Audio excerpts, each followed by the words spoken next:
What's going on, guys? It's Larrywheels here today, and I've been getting asked a lot, almost every day, about my experience with steroids. And I'm just here sitting down with you guys today to share my story. I want to be honest with you guys, and I want to set the record straight. But in order to do that, I need to take you guys way back to little Larrywheels when I was just 1 year old. And it started with my father leaving me as a baby. And to add a little bit more to that note, my mother, I love my mother. She's always been there for me. She did her job. She raised me up until I was 18 years old and even supports me after that. She did her job well. I love her. But she's had a history of abusive boyfriends. She's always picked, to me, the worst of the bunch, She's always loved to be a mother, not only to me, but it seemed like to her boyfriends as well. So she's always emotionally and financially provided for them. And on that note, my father left me at 1, and then fast forward to when I'm 6 years old, my mother raised me between 1 and 6. After I hit 6 years old, my mother was with a new boyfriend now. My father was out of the picture for years at this point. And this new boyfriend was no better than the last. He may arguably been worse. So, I don't know how many of you guys know, but I was in foster care between ages 7 to 12 years old. And what got me placed in foster care was an incident that happened when I was 6 years old with my mother and her boyfriend. Now, my mother and her boyfriend at the time got into a fist fight. It was violent, And to make a long story short of that, what happened in the fight isn't really important, but he called the police on her. And when the police arrived, he did a really good job at collecting his composure and being calm and collected to the police, but she was infuriated.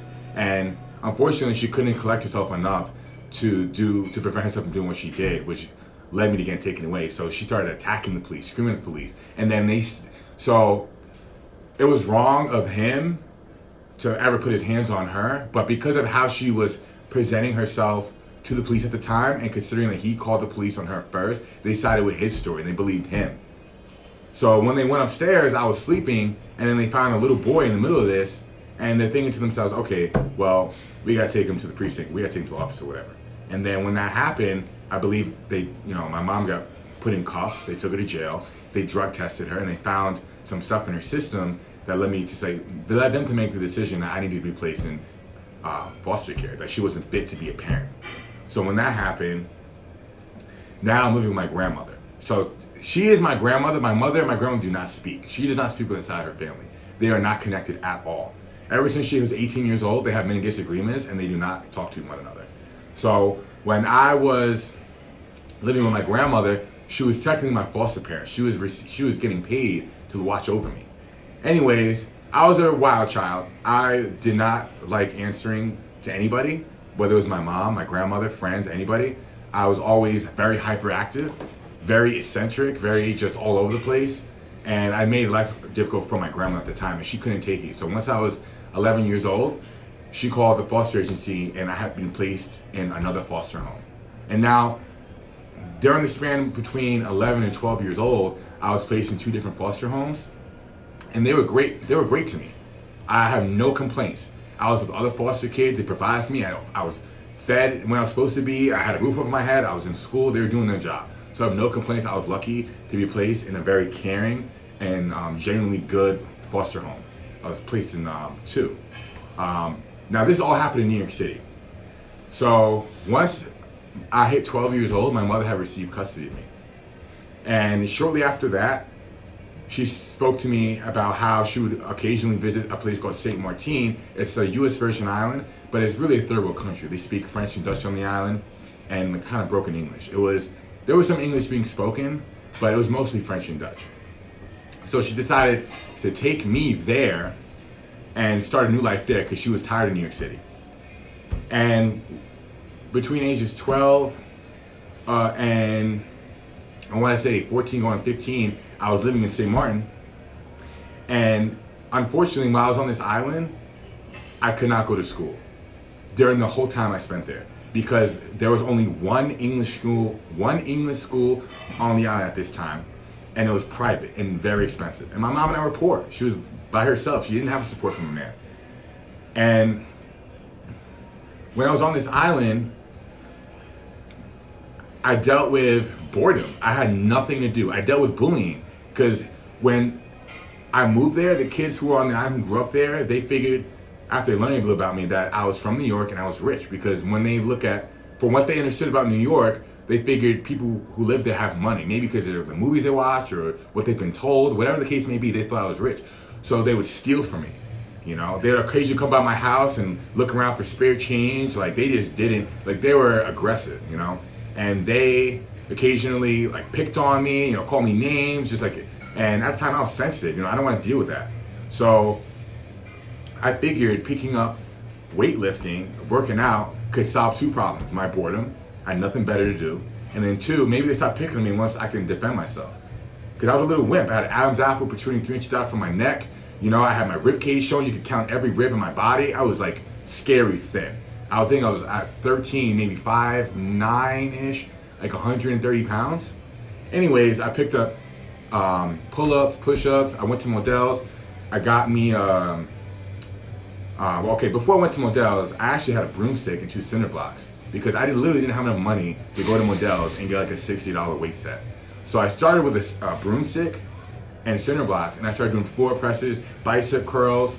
I mean, the internet connection there was really slow. It was like dial-up. But it was enough for me to go on YouTube and learn about working out.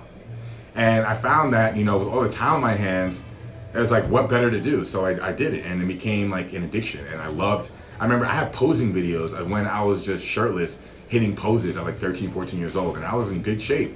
And that made me feel good. So after about a year of training with the broomstick and cinder block, I graduated to a weight set from Modell's. And then shortly after that, when I'm 15, now I'm back in America. Now I'm back in the States. I'm back in New York City, right? And then for a couple of years, I was jumping between gyms. I picked up boxing. I had a couple of friends. All my friends, all the people I knew were at the gym, right? Because that's the only place I went. I got my, I was in school and went back to New York City. Because, so to make a long story short of that as well, when I got back to school, I learned that because I was so far behind, that I would have literally not graduated, even if I didn't miss a grade, till I was 21. So I decided to get my GED, which happened when I was 17. But anyways, back to when I was 15, I was jumping between gyms, and then finally I moved to Washington Heights, where I settled down for a little bit, and I went to the gym called Jay's Big Gym. It was a hardcore bodybuilding gym, right? It was on 181st Street in St. Nicholas. Now it's shut down for many reasons. They never upkept it. It was dirty. But when I was going to this gym, 16, going on 17, for like about a year, I've been interacting with this guy who was a veteran. You know, he served 4 years. He was 22, 23 at the time, and he was a party animal. And at 16, I had never been out. I wasn't a drinker. I wasn't doing no drugs. I was too young to even do that. So one of the reasons why we got so close is because we became workout partners during that span. And also, growing up without a father or father mentor figures made me look for that in somebody. And the fact that he was older and I figured more experienced and wiser, I just listened and went along with whatever he did because I figured he knew better. And at the time, I felt like with all the negativity around me, you know, my living situation and, you know, not being in school and just this, that, and the other, like he was just like the only like good in my life. Like when I saw him, he was funny, and you know, he would just encourage me to get out of my shell and be more social. And anyways, that started leading me down a dark path, because what I didn't realize about him is that he was a party animal and he introduced me to a lot of drugs. And it's not his fault that he introduced me to it, it's my fault because I didn't say no. I always say that to people when they ask me about my story, about that part of my life. It's like, I could have said no, but I didn't. So it wasn't all his fault. But the point is, he was an influence in my life that let me do hard drugs that I should have never touched. Now, I don't regret it because it made me who I am today, and I learned a lot from that experience.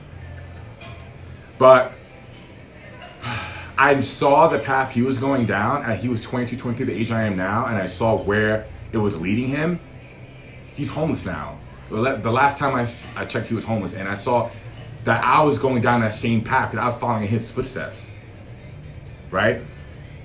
And then the last thing he introduced me to was steroids. And while I was getting hooked on these hard drugs, because for one, many of you may be asking like, wait, how is Larry 16 and he's going out? Like, he works security so he can get me wherever. So that wasn't a problem. So it's like I was doing these hard drugs and I was getting hooked. I was enjoying it. I was liking it. I'm not gonna lie to you guys. I was liking that time. I was liking it. Like, it was to the point where I knew that I needed to stop, because if I kept going along, if I kept doing what I was doing, that I was starting to worry where I would be in the next few years, because I liked it too much. So when he introduced me to steroids, I was like, shit. I already hooked to working out. I already was dedicated to getting bigger and stronger, because getting bigger and stronger was the only thing that I felt I was good at. I wasn't good at studying. I wasn't good at pushing myself to do anything else, because I didn't care about anything else. That's all I really knew and all I really cared for, all I was passionate about. The only thing I wanted to get better at was working out, getting bigger and stronger. And also, before I ever did it, I looked at where I was naturally. And I compared myself to other teenagers who were powerlifting, who were bodybuilding, and I looked great. I was strong, naturally. And I was like, shit. Like, I was craving the feeling of just being good at something so bad that I was like, let's do it. Let's go. You know, like, I was ready to, like, I was like, at that moment, like, I knew the risks. I was ready to die for it. Like, I just wanted to be good at something so bad, because nothing else in my life fulfilled me like working out and getting better at the gym did. That's what I was passionate about. So when I decided to pin myself for the first time, I was like, you know what? I'm gonna do this, but I'm gonna stop everything else, because this is a better worse. It may have been the light at the time, but that doesn't make it good. And to those of you who are watching and considering using steroids, I know many of you are. I know many of you think you're not getting to your goals fast enough. I know many of you think you're not big enough. I know many of you look at pro Bibles or social media influencers and think, damn, I want to get there, but I can use steroids and get there. You need to understand that I can't sit here and tell you not to do it, but what I can tell you to do is to educate yourselves. And educate yourselves on the risks, because there are serious risks that are involved with steroids. And it's not talked about enough. Educate yourselves on the risks. And then realize that if that is something you are going to do, that you need to dedicate your life to, you need to be willing to die for, because that's the kind of drive and passion you need to have before you even think about using it. Looking back now to when I was 17 and I decided to pin for the first time, there were other good things. There was other light for me, but I wasn't far enough in my personal development to see it. So now I encourage everybody watching this video that no matter how dark it may seem right now, you look for the light. Because there is good in your life right now. Even if you don't see it, you need to look harder, because it is there. Now, I know a lot of people are going to be upset about this video. Hopefully you guys will come around. But this is for the people who are interested in hearing the truth, who are interested in hearing my story, who are interested in hearing what got me here, because that's what this video is about. And for everybody who has been tuning in from day one or halfway through or just started to learn about me, I truly appreciate you guys caring about me, caring about what my next move is, supporting me. I mean, a lot of you guys keep the lights on for me, and it means a lot. And I'm extremely grateful to have the opportunity.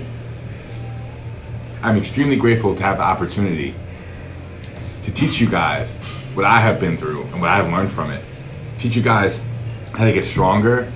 Teach you guys many things, or create cool content. There's a lot more coming. And I just need to say again, thank you. Now guys, please like, subscribe, turn on post notifications. And one more thing to close out the video, I have something really big and cool coming. Stay tuned.